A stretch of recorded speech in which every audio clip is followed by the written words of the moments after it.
Hey guys, it's me, Ellie, aka Looks from the Crypt, and since I didn't do anything special on my channel this year for October like how I had the previous 2 years, also, hello, I've been on YouTube for 2 years now, that's fucking crazy. I'm gonna be getting through everything that I watched for the month of October.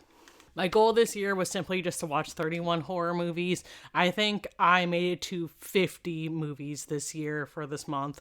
And with that being said, I think there's only two movies I would say I watched that I don't consider horror. However, everything else totally is.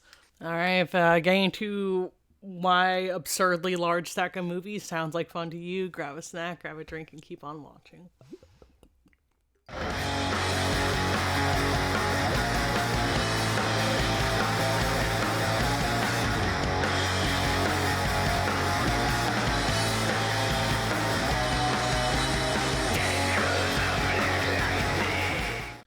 First movie I have here, I start out the month of 28 Days Later, watching this with a couple of friends. It's absolutely just a perfect movie in my opinion. It's a 5 out of 5 every time. I think this is like sort of like the epitome of like a zombie movie, honestly. It's really scary. The premise itself is just super jarring. Man wakes up from a coma into the zombie apocalypse and doesn't know like what the fuck is going on. It's super tense, super action packed, and honestly it kind of starts and does not end, which is something I really like about it. There's never a dull moment here, and they do a really good job at like the storytelling and character development where you feel really like you really care about and get invested with these characters. And additionally, we have like our fun moments or like heartwarming moments, and then just like I don't know, shit just gets really fucking scary and intense. I love this one. And if you like somehow haven't watched 28 Days Later, I really recommend. And additionally, I feel like just like what they did with like the like cinematography is really great. Just having those like really like wide open shots of nothing in the city just like is so awesome. Next I have is a movie I own on several formats. I own Savage Harvest on tape, I own Savage Harvest on DVD, and I own the Vinegar Syndrome release of Savage Harvest. I think Savage Harvest is kind of a must-watch for SOV fans, and I just feel like it's like a really fun, like, Evil Dead meets, like, Native American, like, folklore that ends up going, like, pretty damn sicko mode. I think it's a pretty fun one for this time of year, but it's also really not something to, like, talk a whole lot about at the same time. I just recommend checking it out. You know if you know what I mean? And I have another SOV film, which is Soul of the Demon I have here on tape. This movie just is awesome. It has like all the fun, goofy qualities of like an SOV film. It's a little bit slow in the beginning, but I'm not even complaining about that because I think it has like, you know, it has like all the like silly, fun dialogue we're used to like associating these movies with. And I think the setup's pretty fun. And it's just full of like absolutely like spooky, like Halloween vibe shit. I think it's really good for this time of the year. And then once like the action starts, it does not stop. It has like super duper memorable kills. I definitely recommend this one for people who are like with like non-traditional Halloween vibes, but it's still Halloween vibes, if that makes sense. And now I have is American Guinea Pig Blood Shock. This was like the only one in the series I hadn't seen yet. Basically with this movie, the only thing to really call home about, in my opinion, is the effects. And I just felt like it was just kind of like mid otherwise for me. I could like take it or leave it. However, something I will say is like the effects are really great. The movie is shot in black and white, which I think honestly I did enjoy for this. It didn't feel like try hard or weird like how I felt. Which one is it? The Human Centipede movie did when it was in black and white.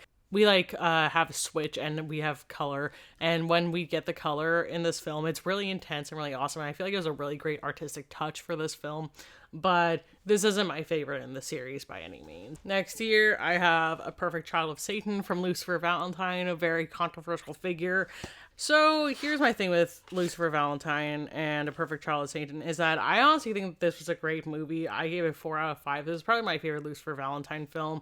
Who would have thought when he stopped making fetish porn, he could make a pretty competent, like, found footage, like, cyber film. I don't know. I think this one was really good. I feel like this is also one of those ones where I feel like the woman in me was speaking when, like, watching it. And I feel like I was able to pick up on a lot of the, like, tense and like uncomfortable moments that like make me be like, girly, get out of there. Who was it? I think it was My Bloody Obsession podcast. They did like a double feature of this one with Megan is Missing, and I think that's a phenomenal double feature for extreme films that touch on the internet and meeting strangers on the internet as to why you should not do that. Next I have here is Beyond Dream's Door, which I have on tape. And then additionally, I also have the Vinegar Syndrome Blu-ray. This came in like one of the homegrown horrors, like triple packs or whatever. So Beyond Dream's Door, I highly recommend this film. I think it's streaming somewhere. Definitely watch it. I think it's worth a watch. I fucking love this movie. They really capture it's called Beyond Dream's Door because we're fucking dealing with dreams, and like it really captures like that dream like essence and feel, and we also get dream logic in it, which I think is really fun because dream logic is fucking stupid, but it only makes sense in terms of dreams, right? And they capture that really well. And this one is just like really scary and kind of like artsy with its like dream like essence, and somebody it seriously completely nails down like what the vibe and feeling of what it is like to dream, what dreams look like, and dream logic. And I recommend like checking this one out if you want something weird and different yet still like super well made and fun. Next we have is It Lives Inside. I saw this one in theaters. It had like a limited like run with like Regal, I think it was. Anywho, I had like a decent amount of fun with this one. It's like an okay movie. It's like your typical like around the middle like popcorn possession flick. And honestly, like it like had me for a while. It was definitely like a more unique one just due to its like cultural pieces because it follows like I think American Middle Eastern person who's like acclimating to the culture and things like that. The CGI was like really fucking rough in this one. I kind of wasn't like really with it, and like I mean it was like PG-13. However, it was still trying to be scary, which is something I can get behind. It Lives Inside wasn't completely absent of like plot holes or like, you know, moments that made me like laugh that weren't supposed to. It also was like kind of predictable and had me a little bit bored during the last act, but like overall, like I didn't hate it. It was fine. Next I have is a movie from a director we know and love around here, which is Michael Polksner. I don't know how to say his name. He's fucking German. It's the guy who made Fuck the Devil. I got his other movie, Der Fluck, or Du Flutch. I don't know how to fucking say it. I'm a fucking stupid American. So, like, don't really have, like, a whole lot to say other than, like, if you saw Fuck the Devil and you liked it, watch this. It's really fun. Same vibes. Like, very much, like, amateur, like, filmmaking at its best. And I had, like, a lot of fun with this. And it's one of those movies, it's really short, so that helps a lot. Just, like, absurd effects, like, very, very silly moments, and, like, I don't want to talk about the plot because I feel like it's, like, a spoiler, but the plot itself is very silly. I recommend just, like, watching this. Also, bear with me. I watched 50 movies this month, and these are all the ones at the beginning, so I don't know how well I really remember a lot of these, but then next I have is It Follows. I fucking love this movie. I think this is a great movie. I'm really upset that they're making sequel that just got announced because I don't think it needs one. I think this movie's amazing, and I feel like it just, you know, it's very timeless, truly scary, has its like very, very scary and like tension filled moments that I'm totally here for. The cinematography's awesome, the lighting's great, and additionally like the sound, like synth 80s like soundtrack is really awesome too. Basically, if you haven't seen It Follows yet, just watch it. I know like people, it's kind of like a love it or hate it film, but I loved it. Next I have is a favorite, which is Hell's Highway. This is just like a super fucking like weirdo, what the fuck is this shit, low budget 90s film. Like, if you know, you know. Like, this is like a brain damage film, that if that means anything to you. It doesn't waste your time with ever being boring. You're only around the 70 minutes and packs a punch in that full 70 minutes. Does everything it sought out to like accomplish in that time. Lots of gore, funny moments, insane plot twists, and it just, I don't know, it's just so much fun. And it has Phoebe Dollar, who is somebody I wish, like, I feel like if she was in more, she could have been thought of as like the Tina Kraus of like this style of film, you know what I mean? I just love it. I just feel like this movie just super fun and funny, and like if you like bullshit, this is a great film to watch. This is Tales from the Crypt Demon Knight. This movie's fucking batshit. It's crazy. It starts and does not stop. Again, one of those types of films. It's a classic for like a reason. You know, I just think it's a lot of fun, and oh, this is one of those ones where I don't really have much to say because I'm like, just fucking watch it, you know? Again, I guess I will say a little bit, which is just like the story building is really there. You get really invested. It just like absolutely nuts and like just really fun. It feels like almost like I don't know how to describe. It feels much bigger than what we're used to in terms of like this level of horror film, and I think it's just a lot of fun. Excuse me if things look a little bit different. I had to reset up because I realized I forgot two movies. Two movies that really were not consequential to leave out, but then I realized I did, which was VHS 85. So I am like a really big fan of the first two VHS films and nothing beyond that. And for some whatever reason, I have loyalty to the series despite only liking the first two films, and we're on like what? I think this is the 8th one or the 7th one. I don't know. Regardless, I did not like VHS 85. I feel like people were really into like the past couple entries, like 94 and 99. I think, yeah. I wasn't a fan.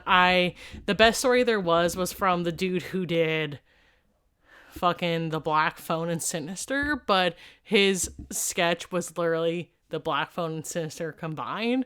So I wasn't a fan. I don't know. Overall, didn't really care for it. Could have skipped it. I keep watching these stupid fucking movies. I'm going to keep watching these stupid fucking movies despite having zero joy in them, hoping that they'll get better, especially considering my thing with the VHS series is that we were at our best when we were like no-name films with directors that people didn't know yet and things like that. And like our budgets keep getting bigger. There's Shudder Films, who I'm sure is backing this with like bigger directors, like I said, like the fucking dude who did The Black Phone and shit and like Sinister. So with these like more experienced talents, I'm expecting more from the series, but keep getting let down. Who knows? I'm sure I'll still fucking watch the stupid ass entry that comes out next year.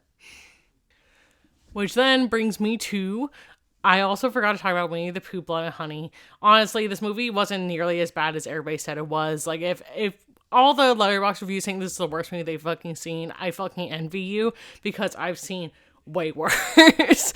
They clearly have never seen the dark web tapes. The thing about Winnie the Pooh, Blood and Honey is that it doesn't feel like it's exclusively Winnie the Pooh, and I am still really unclear if they are people in Winnie the Pooh costumes or if they're supposed to be these anamorphic beings, because they just feel like they're people in costumes, and they are, because Life of Luxury, a horror YouTube channel I really enjoyed, they did a sketch with one of the fucking costumes in it, so clearly it's something you just buy. These creators have made several very low budget films, and this just seems to be like their thing, making low budget films with public domain shit. Like they did like the Humpty Dumpty horror movie and shit like that. Basically, I don't really care. I can take it or leave it. It wasn't as bad as people say it was, but it also wasn't good either. I think the main thing here that really killed me was like the really horrible CGI. And next I have is The Witch. I fucking love this movie. Again, this is another one of those movies. If you haven't seen it, just go fucking watch it. It's so good.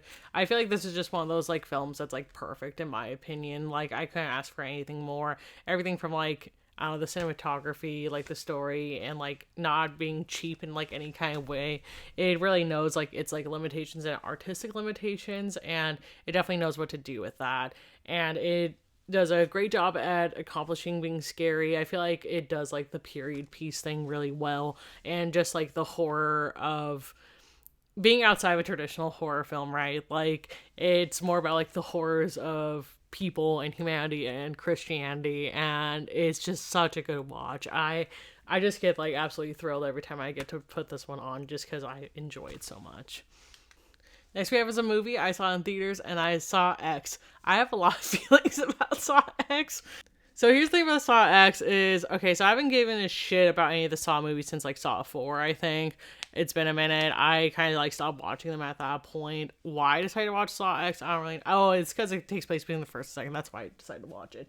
Anyways, the thing about Saw X is I really liked it, but in an ironic sense. I thought, okay, when I saw everybody giving like 4 and 5 stars and like all this crazy shit, I thought it was like ironic because that's how I felt watching it. But then like I read like more of the reviews and so on once I viewed it, and I realized people were genuinely liking it. So sorry if you're a part of that crowd, but like high key, I like Saw X the way I like Twilight, and weirdly this movie really reminded me of Twilight, just with like how like awkward and weird Tobin Bell is, or sorry, John Kramer it's like he feels like Bella from Twilight, like at all times. And like, honestly, I was really underwhelmed with like the kills and stuff and all that. All the saw traps were kind of like mid to me. Like one of them was like an off-screen death, and like some of them were just kind of lame. The first half of the movie is just simply exposition, explaining why we're here and all that good stuff. John Kramer like literally falls victim to like a fucking scam, and like a really elaborate one, and like he just like casually like doing his like I'm John Kramer shit in public. Like he's like drawing like saw traps in public, be like, oh, that's trash, like throwing it away. And it's so funny, but I don't think it's supposed to be. I think it's supposed to be adding humanity to John Kramer a lot, is what this movie's supposed to be doing, but it just simply didn't really work for me. And I thought it was like ironic, like trash, but I guess everybody's loving it. If you felt how I did about Saw X being like Twilight, please let me know, because it seriously so felt like Twilight to me like the whole time, and I feel like I'm like in like the deep minority here. Next I have here is a trauma movie, or I guess trauma released movie, The Newly Deads. This movie's really offensive, by the way. Just putting that out there now. This is a really fun low budget flick that makes you laugh like its absurdity. Basically, it's only around the 77 minutes. I was kind of surprised this one isn't like as like well known or sought after, like, because it doesn't even have like an average score on Letterboxd, which feels crazy to me. I would have expected it like more attention from this, just because it's trauma / city lights, and because it is so offensive. Whatever though. Basically, this one just like stupid, fun, funny. I mean, if you're familiar with trauma releasing, you know the vibe you're gonna get from this, and I think this was really fun for the Halloween vibes. Like, basically, the plot is fucking absurd. I also just want to say I really loved like one of the characters. He was like the priest or something. He felt like he walked off of like a Giuseppe Andrews set, like right onto like the set for The Newly Deads, which really like did something for me. Another movie theater one, When Evil Lurks. I was really looking forward to this one because I saw like some people I respect rating it really highly. I ended up pretty much really enjoying it. However, I feel like I need to rewatch it to like truly like get it and like understand, because I feel like there's some stuff like maybe I had missed in the theater. This movie jumps around a lot with like the assumption of like I know what's going on when I kind of fucking don't, and it's one of those things where I'm kind of wondering if there's any kind of like context I wasn't aware of that I should be aware of going in or something like that, because I feel like, I don't know, it kind of leaves me that there's like a lot of like rules in this movie too that I feel like are really arbitrary and are very non-consequential when a character breaks those rules. It doesn't really like change the course or anything like that. I feel like those were things that kind of made it lose like points for me, but I would say it does not hold back on the brutality by any means. It's really fucking gross and like just like, damn, okay, they did that. I've learned a lot recently that I feel like a lot of foreign films just really go like fuck them kids, and that's one of those movies that does that. Where Evil Lurks is like I should have mentioned this earlier, but it's more like it's like a possession film, but it's a pretty like unique take on like a possession like evil spirit type vibe that I really enjoyed, because it was just like the way they like it plays out is really fucking gross and just like absolute chaos in the times that we get it. I just feel like the lore just was like kind of like half flushed out for me, and with that too, it kind of made it feel just a little clunky. Again, I do want to watch it again just to see what I think about it on a second watch, especially with knowing what to expect, and see if maybe like it was just a me thing as opposed to the film thing, because it felt really competent otherwise.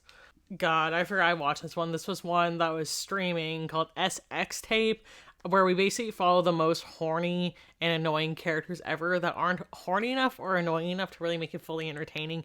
This is like just some like random found footage bullshit that like it just kind of sucked. Like, sure, you get some laughs like here and there, but overall it's just like pretty fucking boring. And I fell asleep while watching it, but I'm a completionist, so I finished it the next day, and I really didn't want to be finishing it when I did. This is one that I didn't really consider a horror film that I watched, but I watched Monster Inside America's Most Extreme Haunted House. This is the McKinney Manor documentary that just hit Hulu. I know a lot about McKinney Manor, like more than I probably should kind of thing. Like, I went down like a whole rabbit hole. It isn't very good. I think with this documentary is that at the same time we were getting a YouTube basically documentary series from a guy called like Reckless Ben and Danny Burke, where they infiltrate into entirely expose what McKamey Manor is today, which means that, and in today's state, it is a complete scam. There is no haunt anymore. You're just doing physical labor and feeding into Russ's like fetish, which is like a humiliation, degradation fetish. And it's for those who aren't familiar, McKamey Manor was one of the most controversial haunted houses in America. They had several relocation stuff due to like people being angry, whereas basically like more or less like a consensual torture experience. However, yeah, it's really gone to shit, and they just kept upping the ante until where now they've completely fallen off. And my thing is just this documentary just wasn't like very good. It doesn't really like hit any of the points that deeply, and especially if you're already familiar, this isn't going to present any new information to you whatsoever. And I'd rather watch the Reckless Ben / Danny Burke series on McKamey Manor, or even Wendigoon. He had like a really good like hour something long video going to like the depths of McKamey Manor that I think was way better. And I feel like this is something I'm seeing a lot with documentaries that are being put out by streaming platforms like Hulu Originals, Netflix Originals, whatever it may be, is that there's some guy on YouTube who made a better web documentary than they did. And I feel like a lot of these streaming originals kind of need to step it up with these documentaries, because now with like the power of the internet and stuff like that, we have way better ways of like documenting these things and presenting the information. So if a documentary from like a bigger studio isn't really gonna like push the limits or really like dig that deep, I don't really care. Also, another weird thing about this documentary, just felt like a really long drawn out like advertisement for like what is basically McKamey Manor, like a different haunt called like Miasma or something that did like the same shit that they did, but they're like more chill than McKamey Manor, because that's part of the controversy with McKamey Manor, is that they weren't with like there's no safe word and stuff like that. They have a safe word, and it just felt like a really long ad for that, which I was not here for. My next two movies are Sound of Summer and Difficulty Breathing, both from director Guy Fragments. I did this as a kind of a double feature. Sound of Summer is body horror, and Difficulty Breathing is something else. I just did a video on both of these, so go check that out. I won't waste your time talking about them again here. Just go watch my video, or even better yet, go buy these and watch them and support director Guy Fragments. Next I have is WNUF Halloween Special. I watch this every year. It's a classic at this point. I feel like basically WNUF, it's like a fake television broadcast filled with like commercials and like news segments, blah blah, while we follow our main story. I feel like this would be a really good pairing with Ghost Watch. It's really fun, and I just recommend it if you really like the like Halloween nostalgia vibes. Next I have is Mandy, which is another movie I feel like I don't really have much to say about, just because it's fucking so good, and I just say just go watch it. This is like one of those movies I say there isn't really anything like Mandy, and we get Nick Cage, who I am unironically a fan of. I think he's great. I think he's really great in this film, and I just think the story just like really intense, really gruesome, and just like really fucking hardcore, honestly. And I feel like this movie just like, it's so fucking pretty, it's so fucking vibey, and like the effects are crazy. Just like watch it for like a really like weird like trippy horror experience. Like if you like a movie like Beyond the Black Rainbow or something like that, and you haven't seen Mandy, you'd like Mandy. Next I have is another one I put on every year, which is Houses October Build. This one gets like so much fucking hate. I did like a video on this one last October as like a double found footage double feature with Hell House LLC, which gets like a lot of respect comparatively, but I'm not a fan of Hell House LLC nearly as much as I am of Houses October Build. I just think this is like a really fun like vibe. Basically, these people are like trying to document themselves like going to a bunch of like the most extreme haunted houses amongst the states, and like it's like a road trip, yada yada yada. Things get weird. And they actually, all the haunts they go to in this film are real, so that's really fucking fun. And I just feel like it captures the vibe really well. I feel like the characters are really realistic and believable, and they're not like the worst either. I don't know, I just have like a lot of fun with this one. I really like it. I know other people disagree, but like whatever. And next, I went to Portland to go see The Garden. I originally, because I'm unwell, I bought tickets to both days they were playing in Portland, day 1 and 2. Day 2 got canceled, so I was kind of like scrambling to figure out what to do, because I have like a room and stuff, so I want to make it worth it still. And I went to go see Greg Araki's Nowhere in theaters, which is really awesome. That happened to just be playing that day and I had no plans. And wow, I fucking love Greg Araki. I know, bizarre. This is another movie I don't consider a horror movie. And this is one of those ones where I think you have to like see it to believe it, and that's how I feel kind of about like all Greg Araki films. They're really funny and have like this like tone and like really like wild, like exaggerated like dialogue and like really like exaggerated characters, which I feel like really works. And like all of his like, I don't know, like the sets are very much set like, but in a way that feels like really surreal and cool. Greg Araki just really knows how to make you laugh really hard and make you feel really awful. And I just think all of his work's like super recognizable, and I'm just absolutely obsessed with this film. Also, side note, I'm convinced that like James Duval in Greg Araki films definitely like created the concept of being a himbo, since he's like the epitome of one in all these films. I just love it. And also Greg Araki, like all of his films, even like, I don't know, they all go really fucking like brutal and also make you feel like insane in some kind of way. This is one that made me feel insane. Next here I have is The Shattered Dead. This one is fucking wild. I really recommend this one. This is just like a super duper ambitious like SOV film that does a lot with what it can do, and it's just simply awesome. It feels way bigger than it is. It's very bizarre and dreamlike with a very unique story. It certainly has its like SOV what the fuck moments and like has some poor acting. However, I think that's something to like look past because it's overall really well done, and it just has like a really good and like large story. It's super dreamy, 100% accomplishes like this really like desolate, like bleak feeling. I was really entertained. I really recommend this one. I really like this one. I think Vinegar Syndrome put this out, if I'm not mistaken. Oh yeah, it's a Saturn Core Vinegar Syndrome release. I recommend it. I thought it was great. Next I have is, I double featured this with The Shattered Dead, the good book, which I have on tape and on Blu-ray. This one was fun. It's another, like, this one I wouldn't really consider horror. It's more of, like, a really, like, bizarre, again, super ambitious, futuristic, like, actually takes place in the year 2023, which feels really fun to see what people may have thought things would have been like. Just a really ambitious SOV film, and it's really sought out to do a lot and accomplishes a lot. So I recommend this. If you like the like SOV shit that's like feels bigger than itself, I definitely recommend this and The Shattered Dead, because you'll be really impressed with how much these creators accomplish with like such big limitations of having like basically like no budget and shit like that.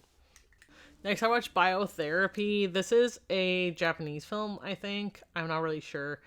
Anyways, this movie just made me feel fucking insane because it's so wild. It's like brutal Japanese like SOV like sci-fi with like a killer that feels like he walked out of a giallo. It's super odd, but like the gore is crazy. It has a wild ass story, and like the killer just rips. It's only like 30 or 40 minutes, so just like watch it. It's on YouTube.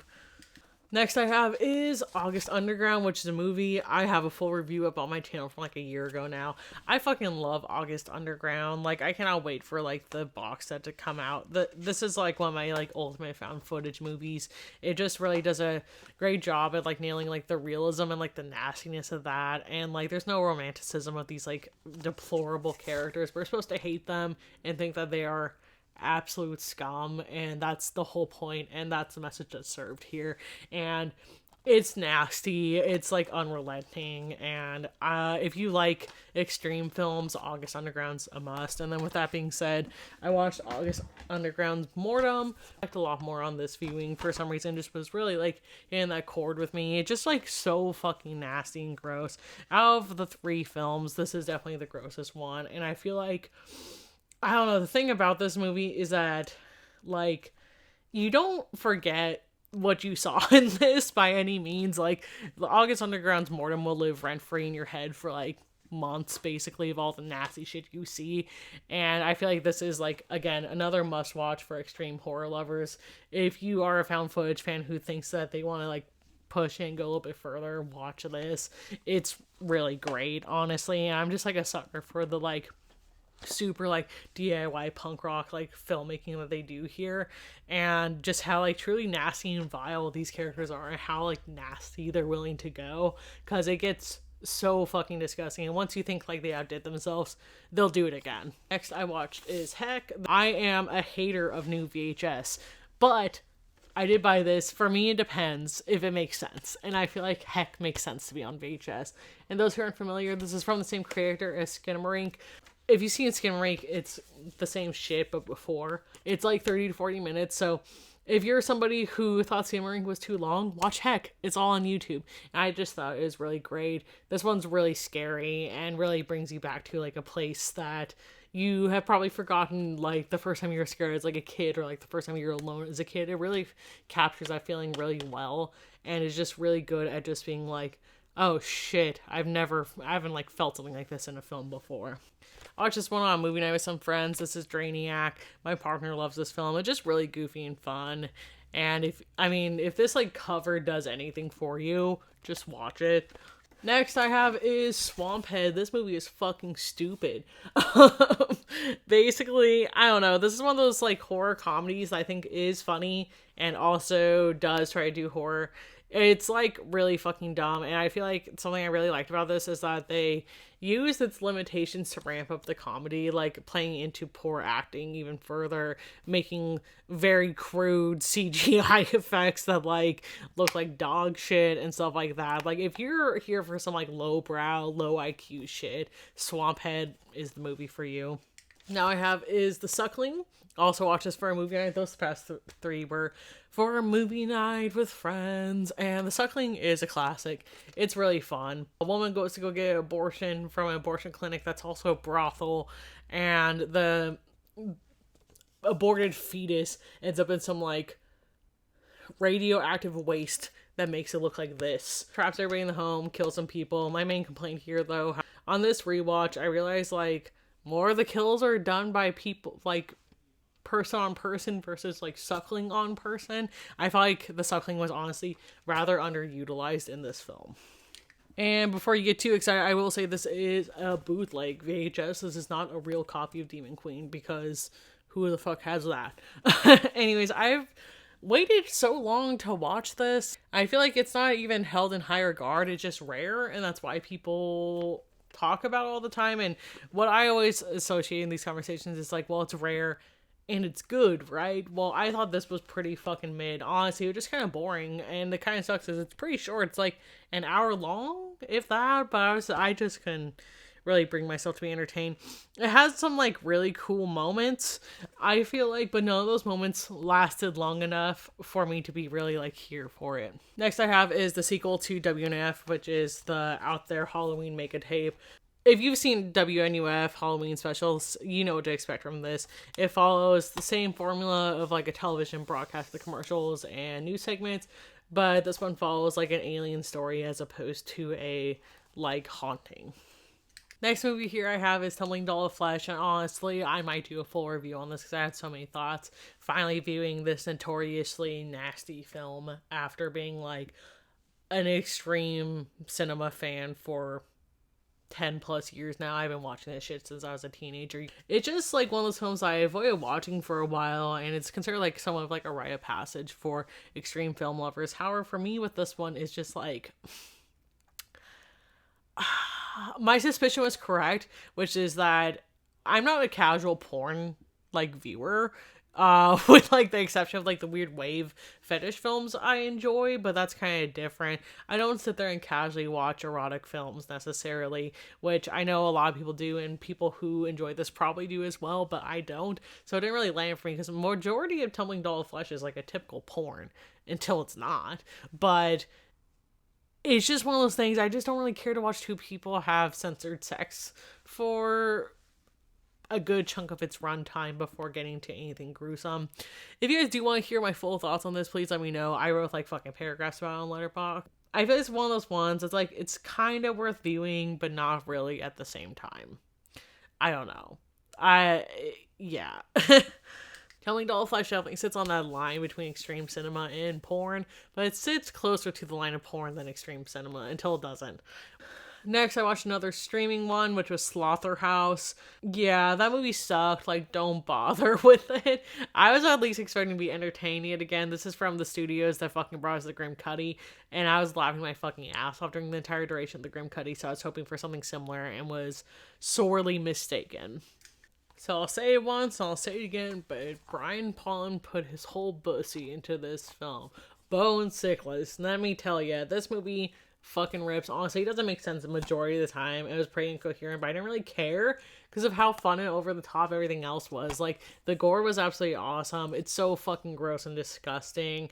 I laughed pretty hard. I was grossed out and was thoroughly entertained by, like, the random, like, action sequences he always puts in that feel, like, really crazy for what the budget is. They always feel really over the top, and honestly, I just have, like, a really fun time with Brian Paulin films. If you've seen one, you know what to expect from the rest, and if you liked the one you saw, keep watching them. Next I have is Haunted Ween. This movie's straight up fucking filmed like a sitcom. It's one of those movies you just need to turn your brain off and just remember, like, everything's kind of sort of just because, you know what I mean? And it's just really silly, goofy. Yeah, it being written by, like, a sitcom brings, like, the weirdest fucking vibes here. And the middle, I half paid attention because that's when, like, the drama is happening, and it mostly talks about people trying to, like, fundraise for their, what's the word? Their fraternity. They're just trying to fundraise money for their fraternity and trying to think of strategies for that. That part's pretty boring. I didn't really give a fuck. So they decided to throw, like, a haunted house to raise funds for their fraternity, and then that's when it really kicks up. Does all the Halloween stuff. Really silly, goofy. There's a killer in the haunt. Enough said. I think it's pretty fun. I'll be probably watching this, like, every year, honestly. So if you're 0 IQ and have the same sort of, like, teenage boy humor as I do, Replicator is a must-watch. This is from Brett McCormick. This was really fun. I would say this is absolutely fucking stupid. One of the most fun movies for that reason. Probably one of the most horny movies that I watched that I'm, like, amazed never turned into, like, actual porn. If you just love, like, stupid shit, this one's for you. Oh boy, and then the next thing I watched was Five Nights at Freddy's. I watched this on streaming. I was not gonna pay to see that, and they should have just got Uwe Boll to direct this. Just kidding. At least it would have been entertaining if you did. I don't know. I am not really that familiar with Five Nights at Freddy's or the games. Like, I'm familiar with, like, the gameplay. I've watched some gameplay. I'm familiar with the concept. However, I'm not really that deep into the lore, and this was really lore heavy. And this is one of those movies I wasn't really quite sure who it was for.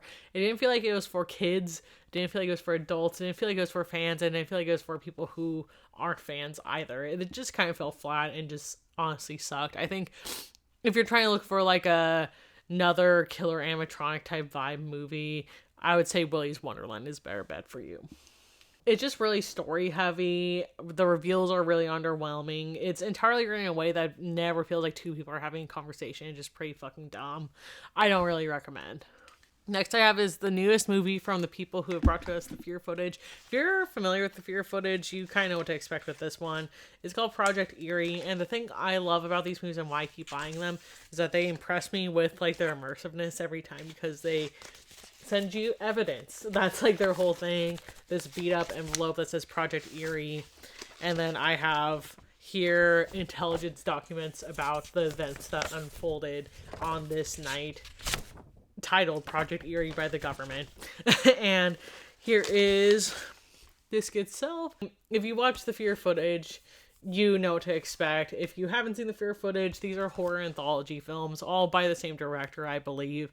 And this one's really fun. This is the Halloween installment, and overall, I did think that I did a pretty good job on, like, a shoestring budget. And, like, the way all these films are, like, shot and, like, acted really reminds me of playing a video game, which is something I really enjoy, and that's something I also liked from the Fear footage that was brought here. My one complaint about this is that I feel like with all the stories that were brought here in this anthology is that I feel like they all take a while to get going, and then once they do get going with their action, they kind of just end. Whereas I wish I got more tense moments, more drawn out scares and stuff like that. But Overall, pretty fun. Alright, now I have a classic, which is Night of the Demons 2. I fucking love the first Night of the Demons. That's like an absolute like classic like 80s Halloween vibe movie.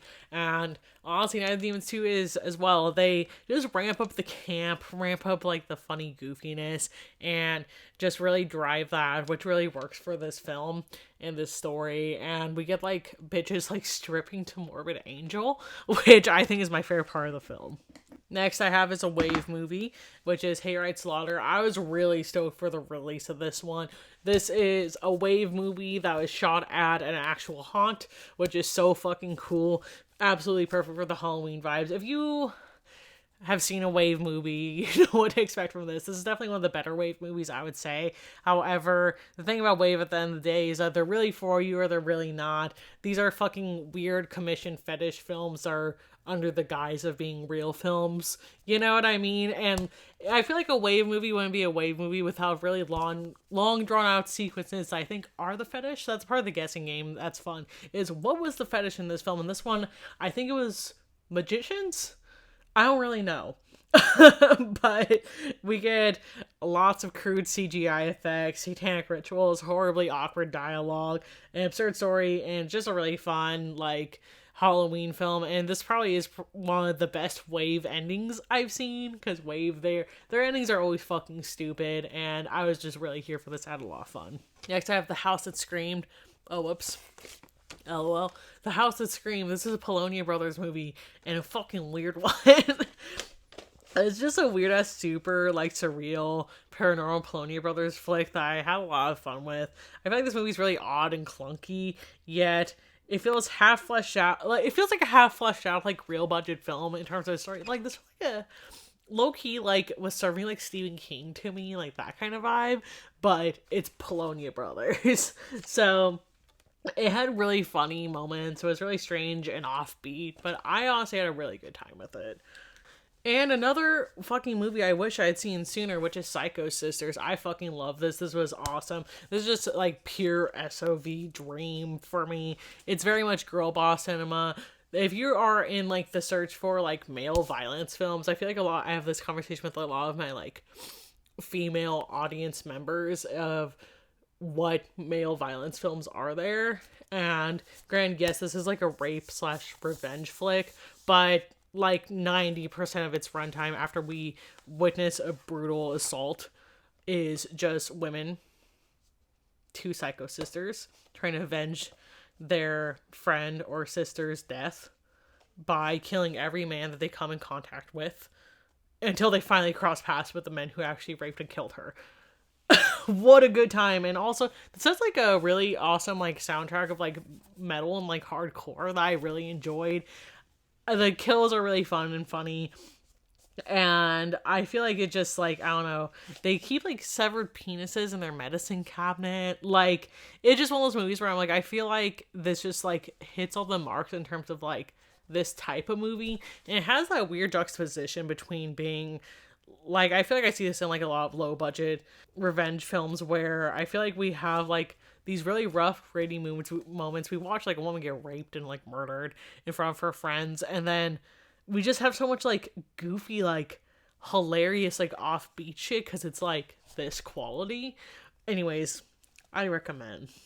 Next I have is The Last Horror Movie. This is a movie that definitely wanted to be like the likes of like American Psycho, Henry Portrait, Serial Killer, Funny Games, etc. But it's not nearly as smart or as clever as it thought it was. Entirely lacks what makes those movies and have that charm for them.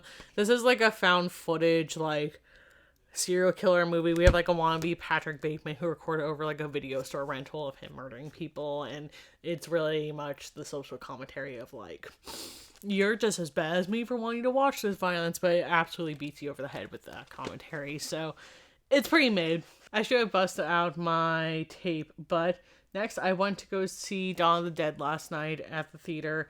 It was like for its like 45th anniversary showing. I just want to say I think Dawn of the Dead is like a perfect movie. It's just very frightening, tense, and like anxiety inducing. Has its feel good moments, has its fucking feel bad moments, and it makes you laugh. Dawn of the Dead just said like, sure, like fuck a formula, we're jumping straight in.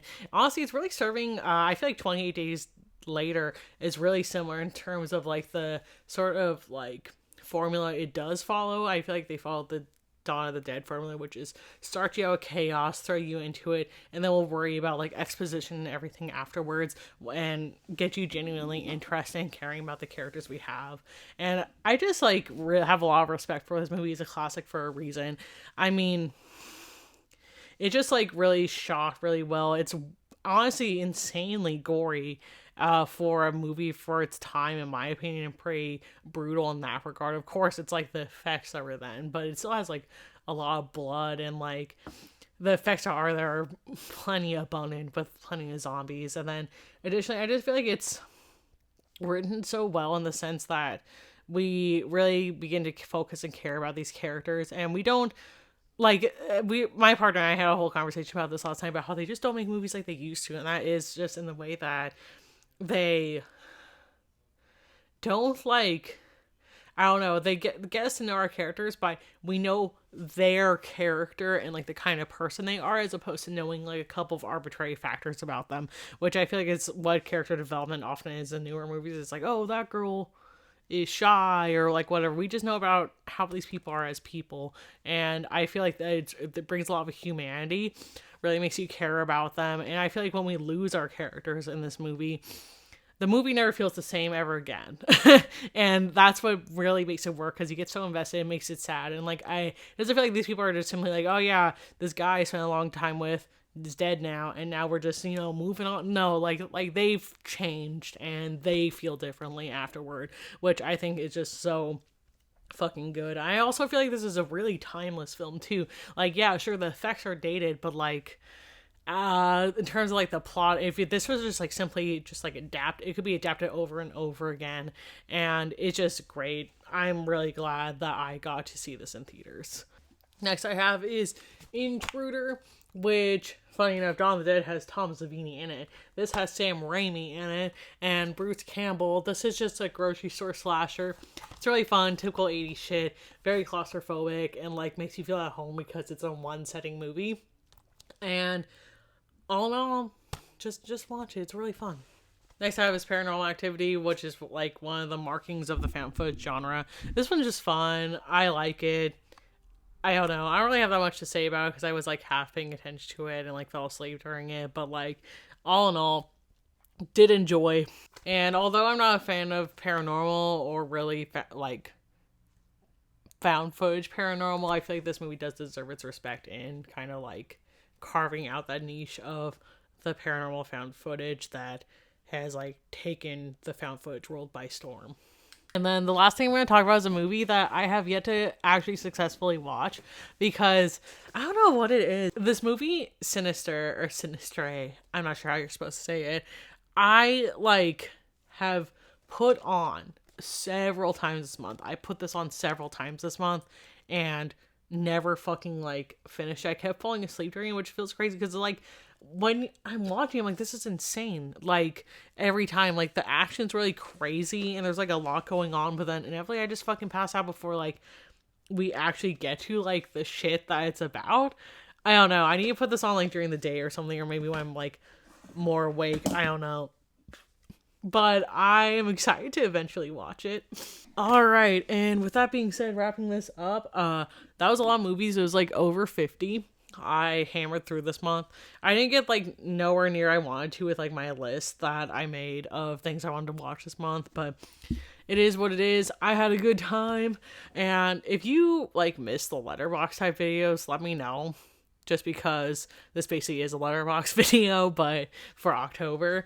And just like, let me know if you missed that, because I stopped doing them because they're really time consuming in both filming and editing. But if you guys like them, I'll bring them back. Thank you guys so much for watching. Please let me know what you checked out this month. What are your must watches for October and all that good shit. And if you do want that full Tumbling Doll of Flesh review where I just rant and rant and rant, please let me know. Anyways, this has been me, Ellie, aka Looks from the Crypt, and I am out.